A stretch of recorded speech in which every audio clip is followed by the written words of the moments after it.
Today, I'd like to talk to you about gender equality in the workplace and the role that business can play to boost women's workforce participation in a world desperate for economic growth. My life experience is from Australia and Hong Kong, where on the whole, basic human rights are protected by law and are upheld. But gender inequality still exists throughout society, especially during women's professional careers.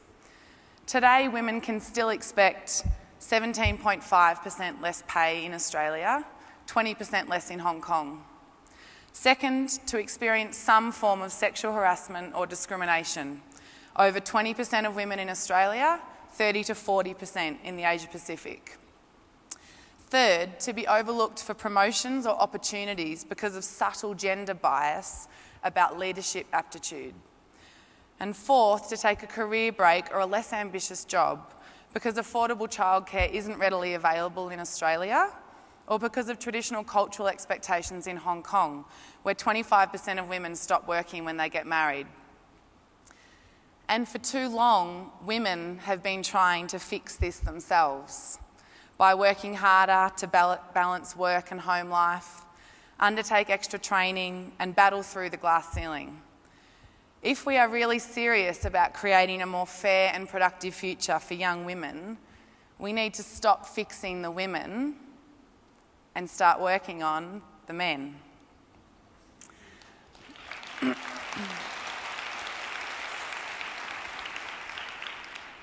I believe big business and the men who run them have significant power to change outcomes for women around the world. Companies like GE operate in 130 countries. Citi operates in 160. That's 160 opportunities to support gender equality.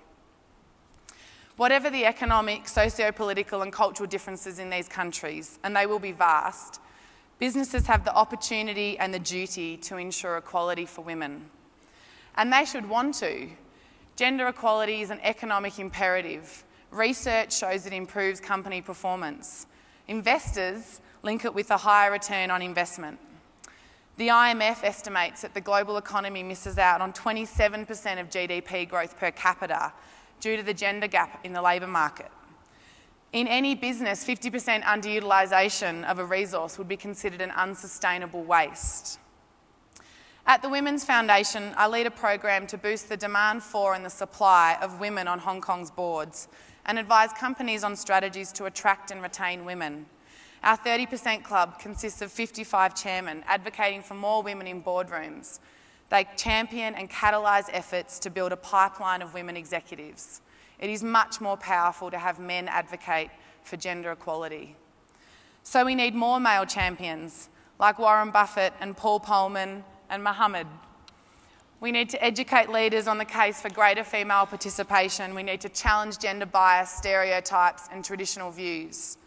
And we need to reframe the way we think about women and working and stop placing limitations on their desires and abilities to pursue ambitious, successful careers. And we need new solutions. Firstly, we can't have equality in the workplace until we have equality at home. Businesses should adapt more innovative parental leave models that encourage active fathering and tackle the stigma of parental leave to support men and women to return to work and to care for children. Businesses can help families access affordable quality childcare. In many countries, this is the difference between women working or not.